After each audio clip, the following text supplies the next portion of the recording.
চট্টগ্রামবাসী,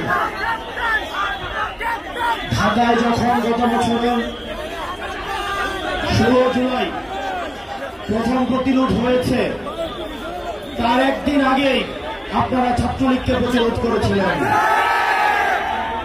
চট্টগ্রাম হচ্ছে প্রতিরোধের শহর, চট্টগ্রাম হচ্ছে লড়াইয়ের শহর, এবং আমাদের এই রাজনীতি আমরা সূচনা করেছিলাম এই চট্টগ্রাম থেকে। চট্টগ্রামের প্রতিটি উপজেলায় আমরা গিয়েছি, প্রত্যেকটা উপজেলায় আমরা দরজায় আমরা কড়া নেড়েছি। জাতীয় নাগরিক পার্টির পথসভা শুরু হয়েছিল এই বীরচট্টলা থেকেই।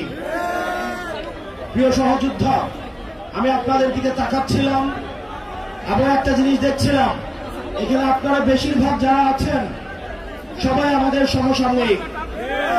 আমরা সফলভাবে আমরা স্বৈরাচারের পতন ঘটাতে পেরেছি, কিন্তু আমরা সফলভাবে রাষ্ট্র গঠন করতে পারিনি।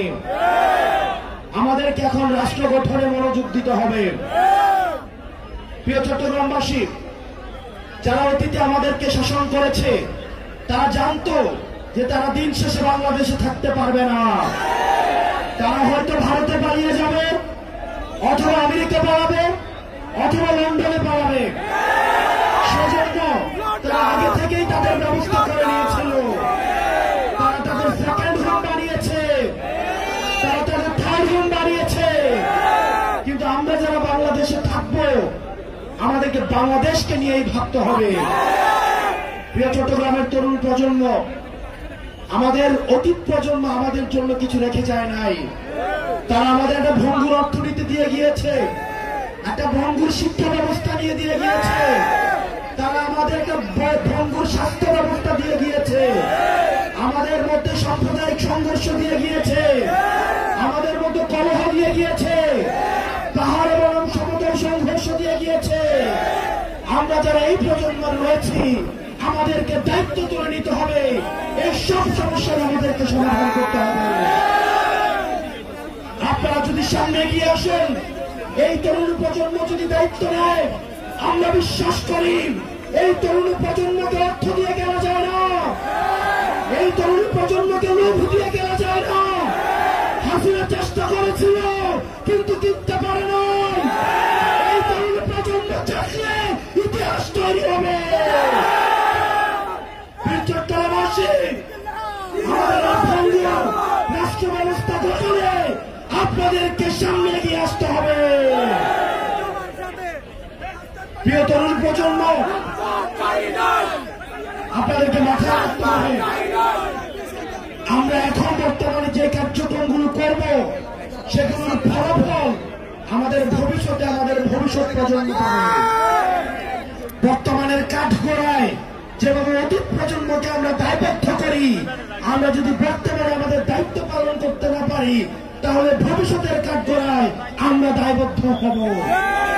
সেজন্য আমাদের একটা নীতি নির্ভর রাষ্ট্র লাগবে, একটা ইনসাফ ভিত্তিক রাষ্ট্র লাগবে, যেই রাষ্ট্র ব্যবস্থায় স্বাস্থ্য, শিক্ষা, অবকাঠামো, কর্মসংস্থান, সাম্প্রদায়িক সম্প্রীতির মধ্য দিয়ে একটা গ্রহণযোগ্য এবং বাসযোগ্য বাংলাদেশ গড়ে উঠবে।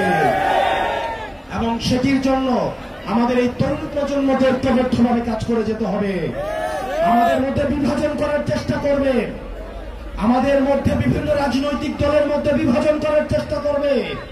বাংলাদেশের ফ্যাসিবাদ বিরোধী প্রত্যেকটি রাজনৈতিক দলকে বলবো, আজকে দেখলাম ফেনীতে একজন বলছেন, শ্রদ্ধা জানিয়ে বলছি, বাংলাদেশ কারো বাপের না। আমরা বাংলাদেশকে কাউকে জানা দেই নাই। বাংলাদেশ তো হচ্ছে জনতার। বাংলাদেশের প্রত্যেকটা মানুষ এই 56,000 বর্গ মাইলে সবাই ন্যায্য হিস্সা নিয়ে থাকবে।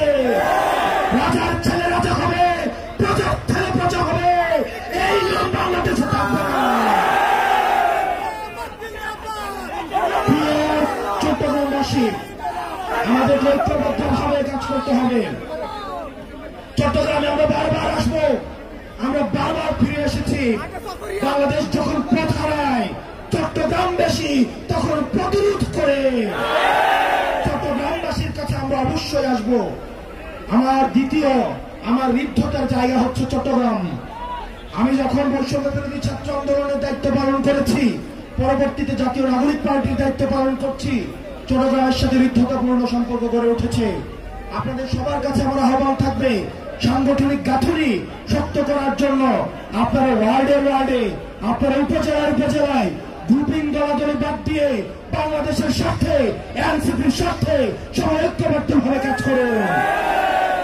আমরা জানি যারা আপা বলেন যে পথটা লম্বা, অনেক চ্যালেঞ্জিং, কিন্তু আমরা যদি ঘুরে দাঁড়াই তাহলে ইতিহাস তৈরি হবে। আপনারা সবাই ভালো থাকবেন, সুস্থ থাকবেন। আমরা সবাই একসাথে বলবো ইনকিলাব।